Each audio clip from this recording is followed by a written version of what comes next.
본 콘텐츠는 경기도와 경기콘텐츠진흥원이 지원 사업을 통해 제작되었습니다.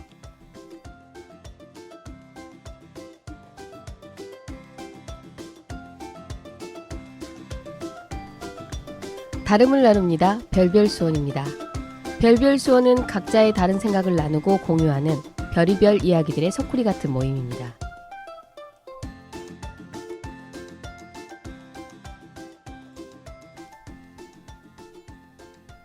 수원의 효자 최루백. 최루백은 고려시대의 효자로 널리 알려졌으며 조선 세종 14년 1432년에 왕의 명을 받아 충신, 효자, 연료를 뽑아 그 덕행을 찬양하는 상강행실도란 책을 편찬할 때 그의 행적이 수록되었다는 사실로도 그의 효용에 대한 능히 짐작할 수 있습니다. 그의 본가는 수원으로 향리들의 우두머리인 호장을 지낸 수원 최씨 시조 최상저의 아들입니다. 그는 늦게야 과거시험을 보아 문과에 급제하였고 고려 의종 때 기거사인이라는 직책을 맡게 되었습니다. 기거사인은 요즘으로 치면 대통령 비서실의 기록관 정도의 직위로 임금의 언행을 기록하는 요직에 해당했습니다. 그 후 주요 요직을 두루 거쳤으며 의종 9년에는 평장사의 최자영, 자문하성사 양원준 등과 함께 국정에 관한 왕의 자문에 응하기도 하였습니다. 이후 관리들의 기본 출사 시험인 생원시를 관장하는 등 학문에도 뛰어난 실력을 인정받아 한림학사에 임명되었는데요. 한림학사는 임금이 국가에 중차대한 일을 대뇌에 알리는 문서인 조서를 직접 쓰는 일이기에 임금의 입과 같은 존재라고 할 수 있었습니다. 사후에는 왕으로부터 효수공이라는 시호를 받게 되었는데요. 과연 수원의 효자 최루백은 어떤 분이실까요? 지금부터 조윤기 쌤과 함께 이야기 나눠보도록 하겠습니다. 네, 쌤 안녕하세요. 예, 안녕하세요. 조영기입니다. 네, 오늘은 수원의 효자 최루백에 대한 이야기를 해보려고 제가 잠깐 앞에서 개념을 읽어봤습니다. 네, 그분은 어떤 분이실까요?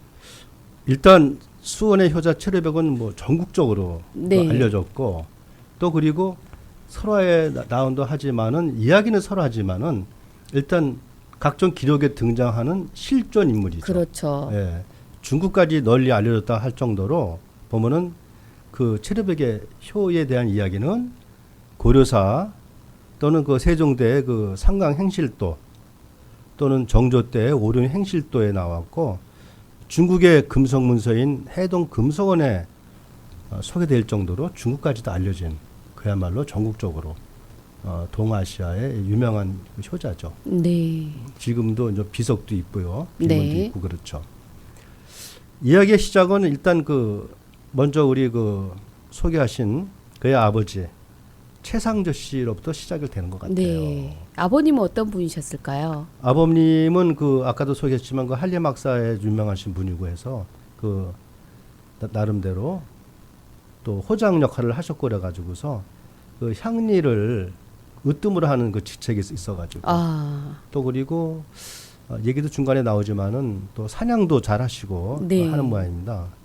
얘기의 시작은 그래서 최루백의 15살 때 그 아버님과의 같이 얘기가 시작이 됩니다. 15살 때요? 그렇죠. 예. 그 아버지 최상저 씨가 사냥을 좋아하셔가지고서 틈만 되면은 활과 살을 챙겨가지고 산에 올라가서 노루는 물론이고 멧돼지 등 산짐승을 많이 잡아가지고서 사냥감을 가지고 내려오면은 마을에서 큰 잔치도 벌리고 그러한 일들을 했던 모양이에요. 네. 근데 어느 한날 또 인전 사냥을 하러 산에 올라갔는데 마음의 준비가 채 안 된 네. 사냥 준비가 되지 않은 상황에서 호랑이를 맞닥뜨립니다. 그래서 미처 활을 준비도 못하고 그런 상황 속에서 호랑이한테 결국 잡혀먹는. 아버지가요? 그렇죠.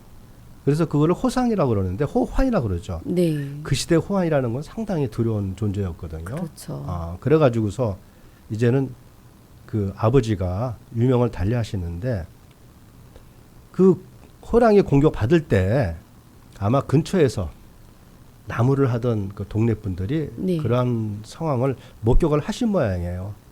아마 겁에 엄청 질려서 아마 내려왔었겠죠. 그래가지고서 호랑이가 이제 사람을 물어갔다 해가지고 산 아래 마을로 내려오면서 아마 소리를 지르셨겠죠. 그래가지고 막 그 저기 하는 상황에 그 이제 체루배기가 네. 동네를 돌아오다가 호환이 생긴 걸 모르고 돌아오다가 그 아버지가 호환을 당했다는 그야말로 청천벽력이죠. 그런 소리를 듣고서 체류백은 나름대로 자기가 아버지를 못 지켜드린 그러한 이제 비통한 감에 한동안 정신을 잃고 있다가 정신을 그 다시 차린 다음에는 아버지를 해친 호랑이를 잡아서 원수를 갚겠다. 네. 이러한 이제 비장한 각오를 가지고서 산을 올라갑니다. 근데 물론 동네 사람들이 많이 말렸겠죠. 어머니도 많이 말리시고 뭐 이제 부모를 생각하는 효심에서는 진작할 만한데 이제 약간의 나이 15세에 그러니까요. 호랑이를 상대한다는 것은 당치도 않은 일이다 하고 네. 말렸는데 체류비기가 워낙에 의지가 강하고 해서 혈혈단신 도끼 하나를 쥐고서 산에 올라간 모양이에요. 네. 그래가지고서 한창 동안 산을 헤매다가 그 바로 이제 사람을 잡아먹거나 뭐 해가지고서 이 원래 그 강한 동물들이 일단 배가 부르면 사냥을 안 합니다. 우리가 흔한 저기 뭡니까 텔레비에 동물의 왕국을 봐도 네네. 배가 부르면 그렇죠. 예, 늘어져 호랑이 있죠. 사냥이고. 예. 그래서 한창 늘어져 가지고 잠을 자던 그런 호랑이를 나름대로 그 도끼로 가지고서 일격에 그 호랑이를 제압을 합니다. 그 15살 어린 아이가. 물론 설하죠. 그렇죠. 예. 근데 나름대로 뭐 기기도 있어 가지고서 호랑이를 꾸짖었다고 그래요. 뭐 얘기는 하늘같이 받들고 있는 나의 아버지를 네가 무참하게도 해쳤으니 나는 너를 마땅히 잡아먹어야 되겠다. 그래가지고서 그 호랑이를 제압을 하는데 아마 호랑이가 나름대로 체류백에 기에 눌려가지고 네. 엎드려서 뭐 있었던 모양입니다.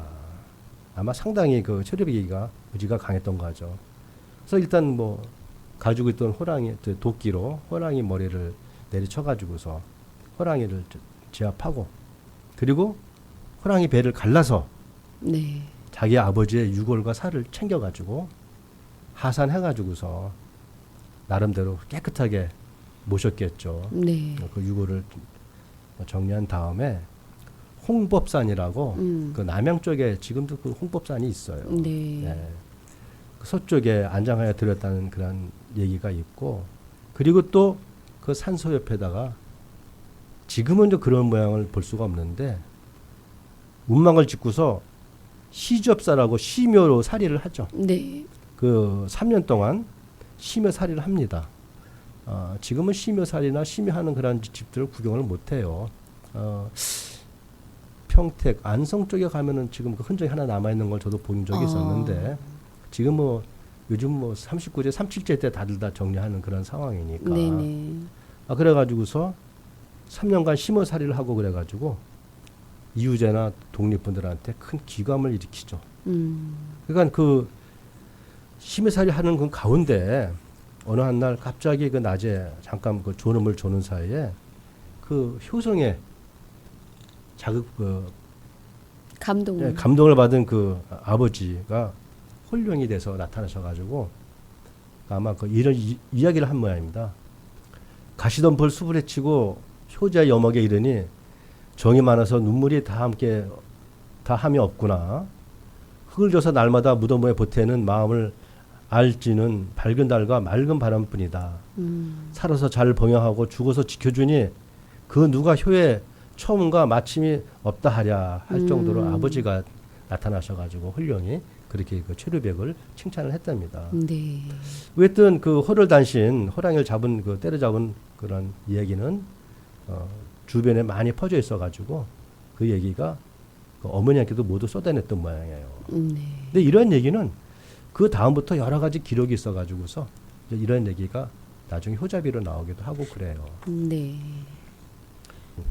여기서 체류백의 인간성에 대한 얘기를 한 번 더 할 짚고. 필요가 있을 것 같아요. 네. 왜냐하면 저는 그 최르백이 그 효자가 단순히 효만 다 한 게 아니라 부인 지아비도 끔찍히 사랑했다는 그 얘기가 있더라고요. 네. 그 여기서 보면은 그 안에 그 염경애 씨라고 나옵니다. 네. 그 염경애 씨를 지극히 사랑해가지고서 나중에 근데 그 염경애 씨가 25세 시집 오셨는데 네. 47살에 돌아가시는 모양이에요. 그래서 최르백이가 직접 묘지명을 짓고 또 그 아내에 대한 그 사랑하는 얘기를 또 나름대로 그 표현을 한 모양입니다. 그 얘기를 보면은 아내는 사람 됨이 아름답고 조심스럽고 정숙했다는 얘기도 있고요. 또 내가 군대에 간 동안에는 가난하고 추운 방을 지키면서 여러 차례 군복을 지어 보내줬다. 이런 얘기도 있고 네. 나를 도와서 어려운 생활을 23년간 일들을 모두 적었을 정도로 많았다. 이건 부인이 아마 25세 시집 오셔가지고 47살에 돌아가셨으니까 네. 그 기간이 24년 아닌가. 그래가지고 부인을 사랑하고 그러한 애통한 마음을 담아서 자손 대대로 창성할 것을 촉구하면서 글을 남기셨다는 그런 얘기도 있어요. 네. 뭐 나중에 또 한글을 보면 그런 식기가 있어요. 부인에 대한 마음인데 믿음으로서 맹세하노니 그대를 감히 잊지 못하노라. 함께 무덤에 묻히지 못함이 매우 애통하다. 좀 대단한 열혈 사랑이고요. 우리 아들 딸들이 있어 날아다니는 기러기 때와 같으니 부귀가 대대로 창성할 것이다. 네. 자손을 그만큼 번성하겠다는 얘기죠. 네. 네.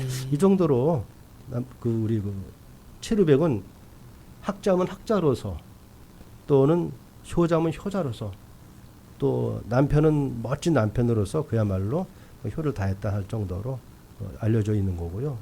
지금도 지금은 이제 화성군에 들어가 있는데 그 수길이 분철리에 가면은 그 효자문 비가 있습니다. 아, 네. 예, 처음에는 이 숙종 때 그 세워진 거로 알고 있는데 그 분철리에 세웠다가 나중에는 그 수길이 쪽으로 옮겼다고 그래요. 그래서 그 비석 앞면에는 보면은 고려 효자 한림학사 최르백요. 또 뒷면에는 탁행기부시 시이도라고 해서 그 호래비 이거 혈혈단신 아버지의 죽음을 대각기 위해서 호랑이를 잡은 얘기가 네. 그렇게 나와 있습니다. 나름대로 그 옆에 또 그 뒷면에는 그 돌아가신 아버지 최상저 씨에 대한 그 비석도 그 현장에 가면 있어요. 근데 또 재미난 것이 이 정조가 네. 최르백의 그 효도에 대해서 감탄을 했다는 거잖아요. 그러니까 그 최르백이가 호랑이를 잡았다는 그 장소를 지나면서 네. 정조가 혼자 독백을 하기를 최르백과 같은 그런 기상과 용기가 있었으면은 내가 돌아가신 아버지, 그러니까 장조죠. 사도세자 장조를 지킬 수 있었겠지 않았겠느냐. 한탄. 예, 그 정도로 했다는 얘기가 전해질 정도로 이 고려 때부터 세조, 숙종 때까지 나름대로 최르백의 얘기는 지금도 아마 전국에서는 뭐 효자 그러면은 일단 기정된 사실이 있고 또 우리 또 기록에 나와 있으니까 네. 최르백에 대한 얘기가 가장 이 또한 수원을 대표하는 설화 중 하나가 아닌가 저는 그렇게 생각을 합니다. 네. 수원에 살고 있는 우리 모든 사람들이 이렇게 최르백 그렇죠. 네, 효자 네. 이야기를 듣고 많이 네, 감동을 좀 받았으면 좋겠어요. 왜냐하면 저희도 어렸을 때 전설의 고향에서 보는 심효사리 이런 거 그렇죠. 왜 집 있었잖아요. 그렇죠. 그런 걸 보면서 저런 게 있구나라고 생각했는데 이게 정말 수원에서도 일어난 일이고 그렇죠. 앞으로도 이러한 마음이 꾸준히 네, 사람들의 마음을 감동시키면서 일어나면 좋겠다라는 생각이 듭니다. 더군다나 이제 최르백이 그 효자비는 지금 수길이 분철리에서 수길이로 왔는데 그 현농원 육문동에서 그다지 멀지가 않아요. 네. 찾아가시게 되면 지금은 길도 확장돼 가지고서 나름대로 그 후편에는 아버지 최상조에 대한 비문도 같이 있는 그 현장을 가볼 수가 있으니까 네. 설화 이전에 이거는 나름대로 앞으로도 우리가 자라나는 후대들한테 모범을 보여야 할 사례가 아닌가. 그렇죠. 예. 우리가 잠깐 잊고 있던 효에 대한 생각을 그렇죠. 해보는 시간이 되었으면 네. 합니다. 직접 비석 보고 또 거기에 환경을 좀 보면 새로운 마음도 많이 그렇죠. 또 부모님에 대한 네, 공경해야 될 마음 또는 그렇죠. 자녀에 대한 돌봄 이런 게 많이 생각날 것 같습니다. 그렇죠. 설화가 주는 우리 민생에 대한 어떤 삶의 우리의 어떤 그런 그대로 살아있는 얘기, 네, 또 살아있는 사람, 네. 실존 인물의 얘기니까 네. 더욱더 우리가 감명 깊지 않나 이렇게 생각이 됩니다. 네, 고맙습니다. 오늘도 체류백의 효자 이야기로 우리 여러분과 함께 했습니다. 네, 다음 시간을 또 기대해 보면서 여기서 인사 나누도록 하겠습니다. 예, 고맙습니다. 고맙습니다.